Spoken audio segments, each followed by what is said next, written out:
Hey, you know how sometimes you're scrolling through online stores and you just get that feeling like, is this actually legit?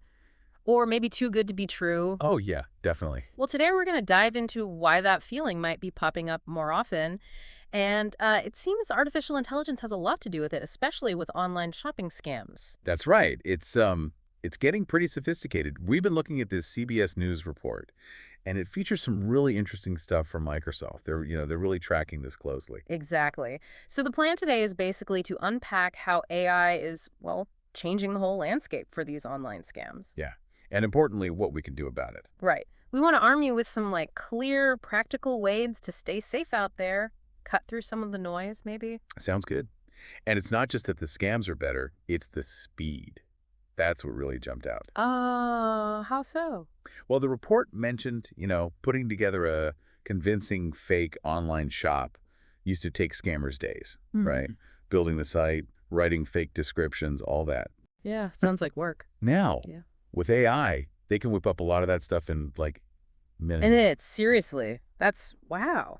That's a huge difference. It really is, and the scale is just kind of mind-blowing. Microsoft said they took down nearly 500 malicious domains last year alone. Okay, 500, that sounds like a lot, but maybe not Oh, huge. but wait, get this. They also block about 1.6 million attempts every hour from bots trying to sign up for fake accounts or interact with these scam sites. 1.6 million. An hour. Okay, that puts it into perspective. That's a massive volume. It really is. And, another significant thing is who's doing this now. It's not just small-time operators. Right. Microsoft's seen this huge jump in sophisticated groups they're tracking. We're talking nation-state actors, big financial crime outfits. Really? Organized crime getting in on fake shopping sites. Seems like it. The number they track went from around 300 to 1,500 in just 1 year, and they directly link that boom to generative AI, making it easier for these groups. Okay, so AI is basically lowering the barrier to entry for serious criminal organizations to run these scams. Exactly. The report had a pretty good analogy, actually. Think of it like an assembly line. An assembly line for scams. Yeah, you've got different groups doing different jobs. Maybe one builds the malware, another provides the web hosting infrastructure, another designs the fake storefronts. Huh. So they specialize. Right. And generative AI just makes each step faster and easier. So you don't have to be an expert in everything anymore to launch a pretty convincing scam. That makes it sound much more like a structured, like an industry almost, less random. Pretty much, yeah. So, okay, apart from just speed and scale, how is the AI actually making these fake sites and, the fake offers seem so real? Well, that's where the generative part really comes in.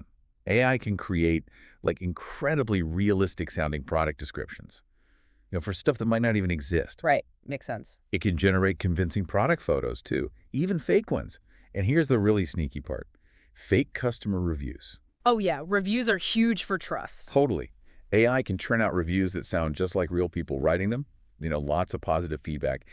And it gets even wilder. They can even create fake video. Fake videos. Like what? Like videos that look like social media influencers are talking about and recommending these bogus products. No way. Fake influencer endorsements. I'm That's like, that's next level deception. it really is. It's all about social engineering, right? Yeah. Playing on trust. So you see someone you think you recognize, you trust their recommendation, click the link they provide. And bam, you're on a scam site handing over your details.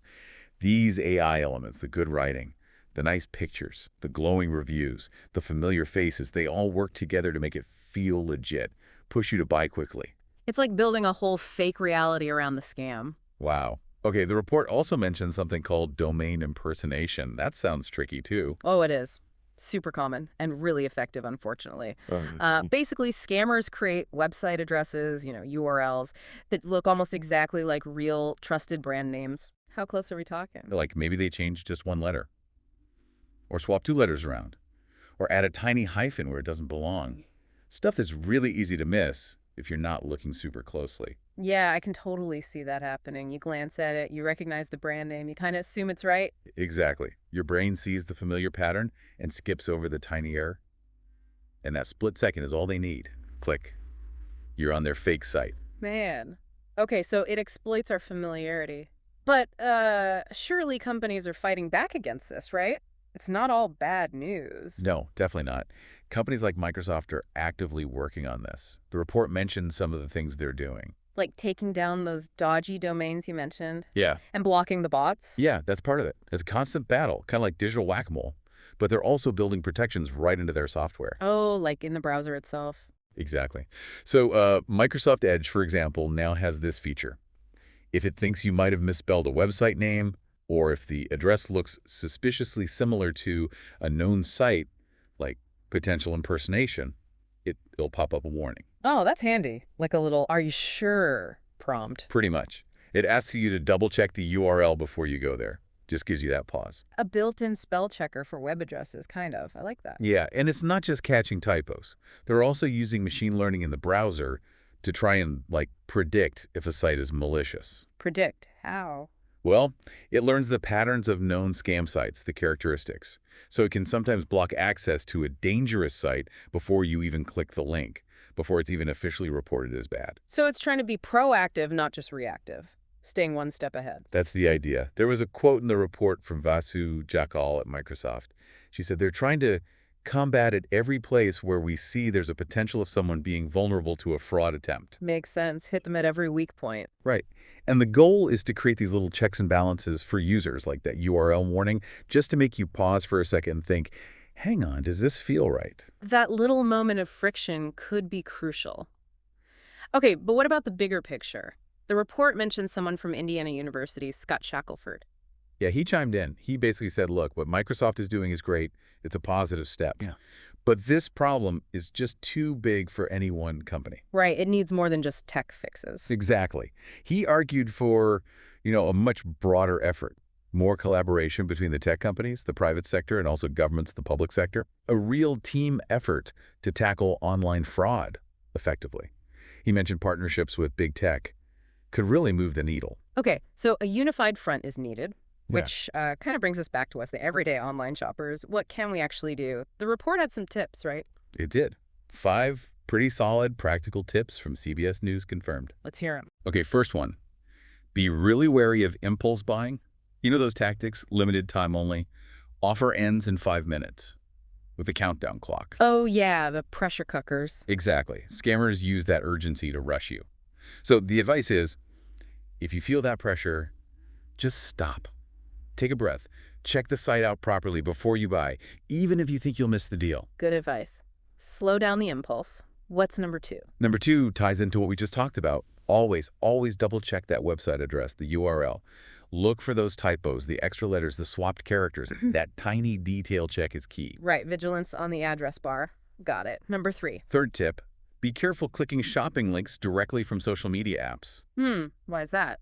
It's just much harder to tell where those links are really going when you click them inside an app. You see a cool ad, you tap it. And you could be anywhere. Okay, so what's the alternative? If you see something interesting on social media, the safer bet is to resist clicking the ad link. Instead, open your regular web browser and search for the retailer or the product yourself. Go directly to what you know is their official site. Makes sense. Takes an extra step, but puts you in control. Okay, number 4. Fourth is about those reviews we mentioned. Read them, but read them critically. How so? What are the red flags? Be suspicious if, tons of reviews sound almost exactly the same. Or if they use really generic positive language like, great product, 5 stars, Yeah. over and over. Or if there's just an overwhelming, almost unbelievable number of perfect 5-star ratings with nothing critical. So too perfect might actually be fake? It often is, yeah. Look for balanced, detailed reviews.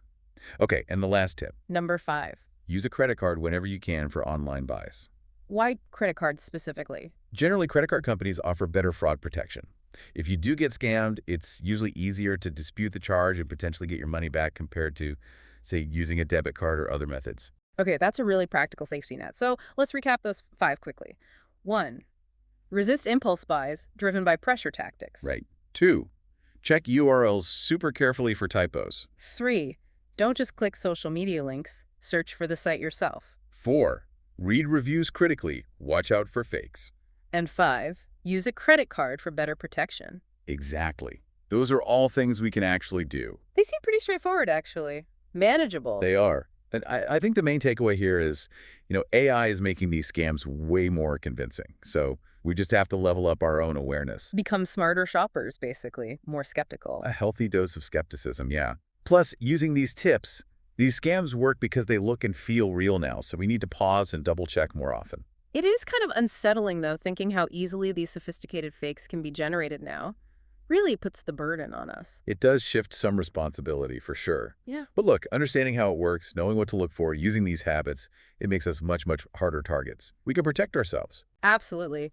Being informed is definitely the best defense. Well, hopefully this gives everyone listening some things to keep in mind next time they're browsing online. Yeah, stay sharp out there. Definitely.